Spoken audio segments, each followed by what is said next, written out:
Hey everyone, welcome back to the channel. It's Callum coming at you again, but this time I've got superheroes on the menu. So pull up those tights, get that mask on, and make sure that Superman curl is just right as we roll those titles.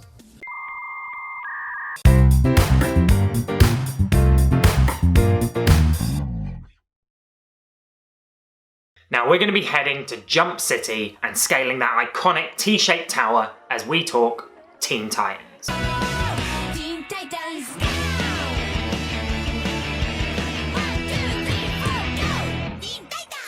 Now I'm going to start by saying that a big part of my childhood growing up was the DC cartoons.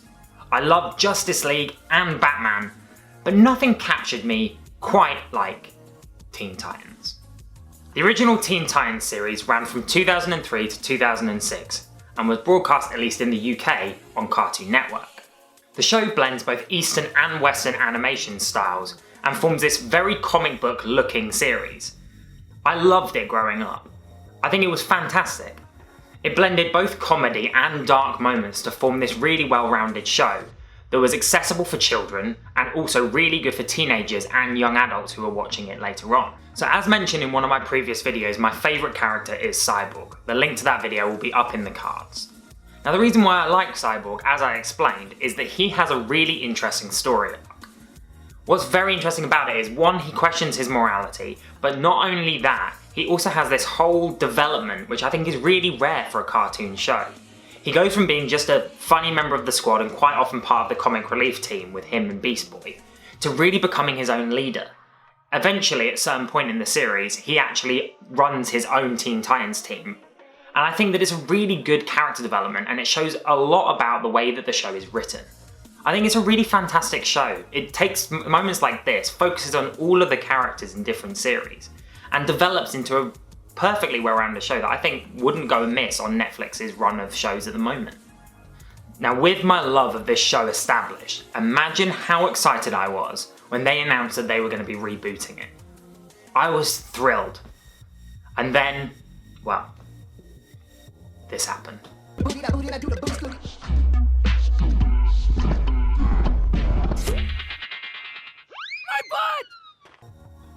Teen Titans Go. Now Teen Titans Go isn't completely irredeemable. It is a very funny show. It has a lot of jokes and a lot of segments that I find quite hilarious, to be honest. But the thing that it's missing is that depth. It almost completely eliminates it. It glosses over a lot of the characters' backstories and sort of briefly mentions them, almost as like trying to make a joke out of it. And these things, in the original series at least, were definitely not jokes.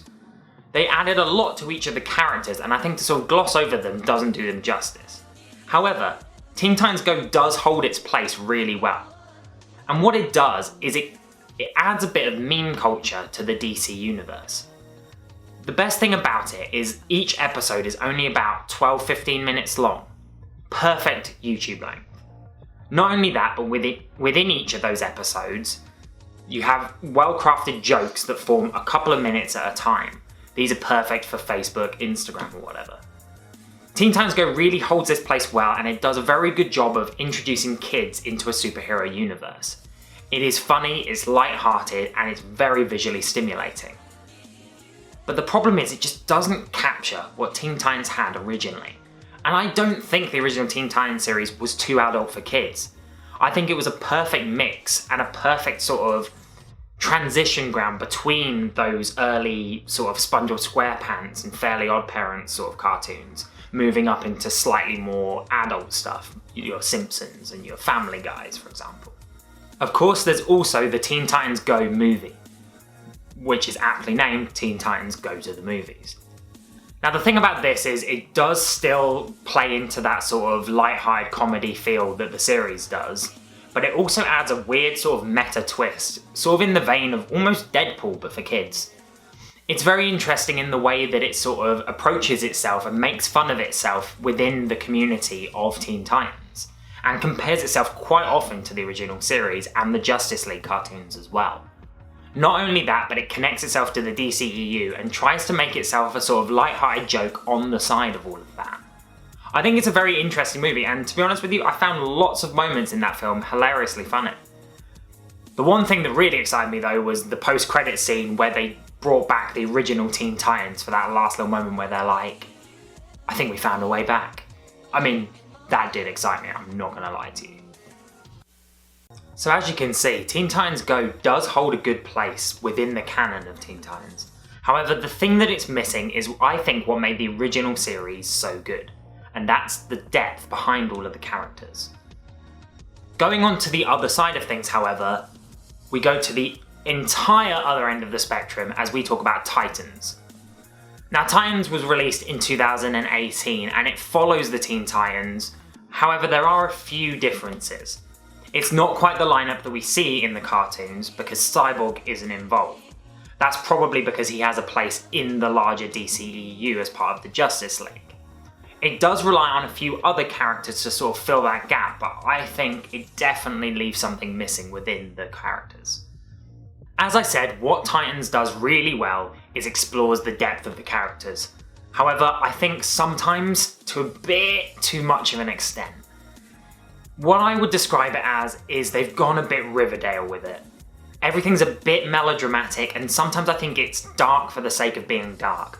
It's kind of relentless and doesn't really let up at any point. The problem with it is that it sort of develops this sort of teen angst that I think, although it is an important part for Teen Titans, it's not the part of the teenage lifestyle that really it focused on in the comic books and the original series. Now don't get me wrong, I actually do quite like the Titans series. I was a bit hesitant with Series 1 because they didn't really do much superheroing. Although I think when I look back on it, really, what could I expect from it? Series 2 did atone for that to some extent. However, I did think that some of the fights were a little bit too cheesy. However, that's what you get quite often with a TV show that's based on superheroes. It doesn't quite live up to the superhero films, and therefore you think that all of the fights look a bit cheap by that extent. However, they're not really. They're just doing what they can with the resources they have. And again, don't get me wrong, Titans does have a large budget. I just think that you can tell it's TV and not film. Really, I'm just a little bit bitter about it. The thing is, it's a good series. The problem is, it just, in my mind, doesn't live up to that 2003 animated cartoon series that I loved so much. And because of that, I'll never truly love Titans, no matter how good it might get. The other problem with it, I think, is the British show Misfits that was shown on Channel 4 and E4. Now what Misfits does really well is something that Teen Titans never could, especially in a live action format. It really creates this air of a teenage world and a teenage point of view, or a young adult as well. The thing about it is it really creates this atmosphere of like partying, of teenage problems, of melodrama and relationships. However, the thing about Misfits is it's much more vulgar, which is something that they definitely couldn't get away with a Teen Titans show. The other thing that Misfits does that I really think that DC probably couldn't get away with is making the superpowers take a back seat. Now I know I said that Titans does that in Series 1, however I don't think they do it to the same extent that Misfits does. The superpowers in Misfits are a plot device. If someone needs to travel back in time so they've got an interesting story, someone will have a time travel power, and that's how it works quite often. They're stories in a sort of skins kind of format. However, they have this sort of framing network of being superpowers. And I think that that is what makes the series really great. The only issues, as I said, is this sort of skins in-betweeners style sense of humour that I really don't think would translate well to a global brand like Teen Titans. Also, it's very British. You probably couldn't recreate that same feeling without making it feel very localised to England. So how do we fix it? And that's really the question, isn't it? Because what are we fixing? Realistically, I don't think there's actually any issue here. The problem is in my own head and probably in the heads of fans of the original cartoon series. The thing is that nothing will ever really live up to the imagination that we had at that time. The problem with it is that it's a great series and really we just want more episodes of it. We just want more episodes of a show that we really loved watching and I don't think we'll ever get that. And even if we do, there's no saying that it would necessarily live up to the original. Maybe we could settle for a reboot, but I just don't think that it will work. The thing is, all of these new properties are really great in their own right. And the trouble is that they're not the same. But that's fine. I mean, we can still watch the original series of Teen Titans, it's still out there. It's not as easy to watch as some of the others because it's not available on Netflix. But I mean, I still own it on Amazon, so what's the problem? If you really want to watch it, it's there to be watched. And that's the thing that I think about this whole reboot culture in general. Constantly studios are looking to reboot their big franchises, to bring them to a new audience, and I don't think this is a major problem. But one thing that I think that fans don't get right is that the new entries are erasing the old stuff. Because it's not. The new Ghostbusters film, for example, can stand on its own as well as the old one. Same with the Jumanji franchise. Just because they're introducing a new aspect to it doesn't mean that the original's gone. And I think that that's a general problem, especially with sci-fi and superheroes. It's just people hold on so tight to what made them nostalgic. And because of that, they can't see the light in some of the newer stuff that comes out.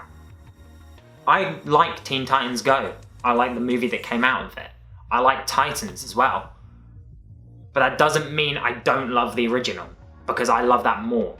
And because of that, it's making me look negatively on these new entries. I think overall this is a major problem, but it's something that we just need to get over. There's nothing wrong with reboot culture. It doesn't affect anything. So there we go. You've heard me ramble on about Teen Titans and reboot culture for quite a while now. Hopefully you remain interested right to the end, even if you don't enjoy the original Teen Titans series. But hey, this is the show that I like to watch, and hopefully you will as well. Don't forget to like, comment, subscribe, and share this video if you haven't already. And please consider donating to my Ko-fi page. I'd really like to keep this content going, and your support makes that happen. So with all that being said, I'll see you next week with another video.